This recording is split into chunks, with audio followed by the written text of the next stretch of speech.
नमस्कार.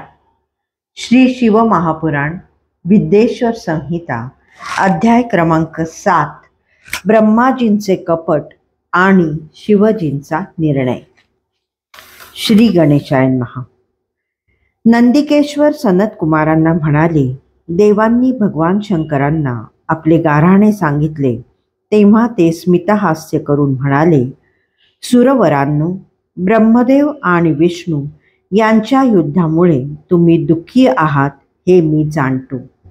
काळजी करू नका, मी गणांसमोर सह तुमच्या समवेत येतो. शंकरांनी देवांना अभय दिले. मग ते नंदीवर आरूढ होऊन युद्धभूमीवर आले. एका जागी लपून ब्रह्मदेव आणि विष्णू यांचे युद्ध पाहू लागले. त्या दोघांनी एकमेकांचा घात करण्यासाठी माहेश्वर आणि पाशुपत या अस्त्रांचा प्रयोग करण्याचे ठरवले. भगवान शंकरांनी त्यांचे मनोगत जाणले. त्यांचे युद्ध थांबवण्यासाठी ते महाअग्निसमान प्रखर स्तंभ रूपाने त्या दोघांच्या मध्ये अकस्मात प्रकट झाले. त्यांच्या प्रभावाने ती दोन्ही अस्त्रे आपल्या आपण शांत झाली. ते पाहून ब्रह्मदेव आणि विष्णू या दोघांना मोठे आश्चर्य वाटले. त्यांनी त्या अग्निरूपी स्तंभाचा विस्तार जाणून घेण्याचे ठरवले. विष्णू सुकराचे रूप घेऊन तो अग्निस्तंभ किती खोल गेला आहे हे पाहण्यासाठी पाताळात प्रवेशले.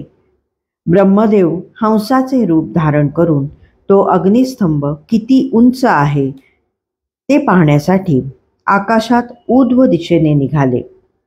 जो कोणी त्या स्तंभाचा आदी वा अंत जाणून प्रथम येईल तोच सर्वश्रेष्ठ, तोच ईश्वर, अशी ब्रह्मदेव आणि विष्णू या दोघांमध्ये पैज लागली होती. श्री विष्णूंनी पाताळात अति खोल जाऊन त्या अग्निस्तंभाचा अंत जाणण्याचा प्रयत्न केला, पण त्यांना काहीच साध्य झाले नाही. ब्रह्मदेवांनी 21 स्वर्गापर्यंत उड्डाण करून त्या अग्निस्तंभाचा आरंभ जाणण्याचा प्रयत्न केला, पण त्यांनाही ते शक्य झाले नाही. श्रीहरी स्तंभाचा अंत शोधून परत आला तर तोच सर्वश्रेष्ठ ठरेल, मग तोच जगाचा स्वामी आहे हे आपल्याला मान्य करावे लागेल. त्यासाठी आपल्याला काहीतरी युक्ती करायलाच हवी असा विचार करून ब्रह्मदेव इकडे तिकडे पाहू लागले. तेव्हा 21व्या स्वर्गात त्यांना केतकीचे म्हणजे केवड्याचे एक फूल दिसले. त्यांनी त्याला वस्तुस्थितीची कल्पना दिली. त्याने आपल्या बाजूने साक्ष द्यावी म्हणून त्याचे मन वळवले. केतकी पुष्प घेऊन ते त्वरेने युद्धस्थानी आले. त्या समयी ते विलक्षण आनंदात होते. तेवढ्यात श्रीहरींचे आगमन झाले. त्यांच्या मुखावर निराशा स्पष्ट दिसत होती.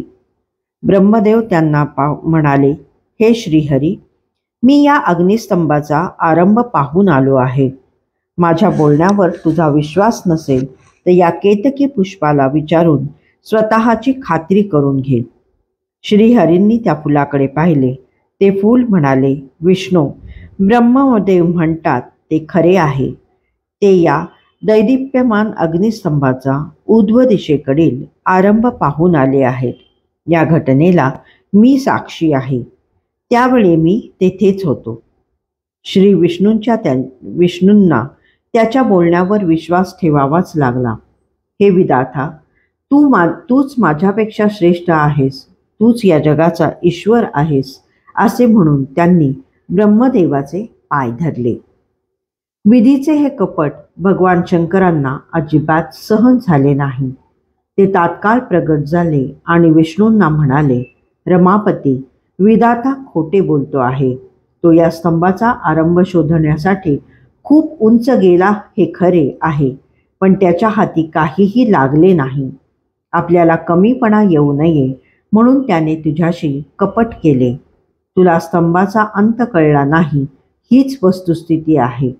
म्हणून मी तुला माझे सर्व अधिकार सन्मानाने बहाल करीत आहे.